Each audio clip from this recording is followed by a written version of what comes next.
Bonjour, aujourd'hui je vous propose de mettre en place une série de courtes vidéos concernant la communication avec nos proches. Car c'est pas toujours facile, il y a des moments où on crée des conflits et très souvent les gens qui me consultent me disent « oui mais on se dispute mais c'est pour des petits riens ». Alors pourquoi? Donc sur cette première vidéo, on va parler de tout ce qui concerne la façon dont on va analyser les situations et surtout comment on interprète les choses. Parce que une personne peut dire quelque chose, mais l'interprétation que l'on va en faire, ça c'est tout autre chose. Je vais vous donner un exemple. Par exemple, on va dire qu'une dame dit à son mari bah écoute, ce matin, j'ai pas retrouvé ma crème, je sais pas, d'habitude je la mets là, je sais pas où elle est. Et quand elle dit ça, dans sa tête, c'est de se dire bah, peut-être qu'il l'a vue, peut-être que je l'ai posée quelque part, il pourrait peut-être m'aider.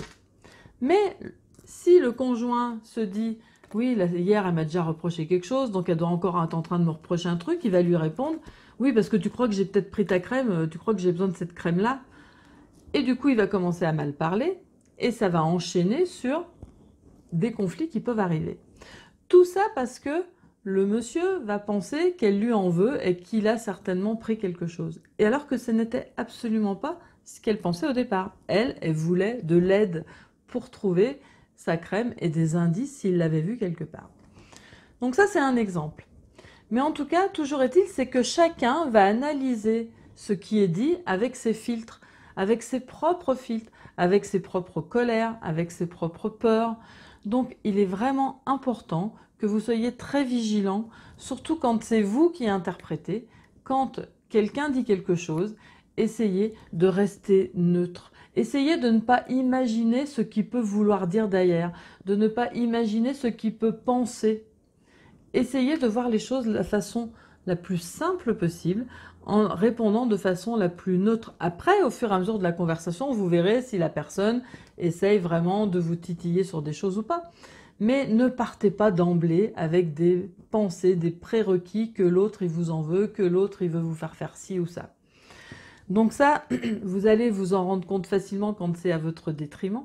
Donc ça serait peut-être intéressant parce que du coup ça peut aider les personnes. Si vous avez des exemples où vous avez pensé quelque chose en disant une phrase et que quelqu'un a interprété autrement, bah ça pourrait être intéressant de le marquer dans les commentaires parce que à force de voir plein d'exemples, eh ben les gens ça leur parle et du coup après ils sont eux-mêmes vigilants quand ils vont interpréter pour les autres. Donc n'hésitez pas, si vous avez des exemples, eh ben notez-les.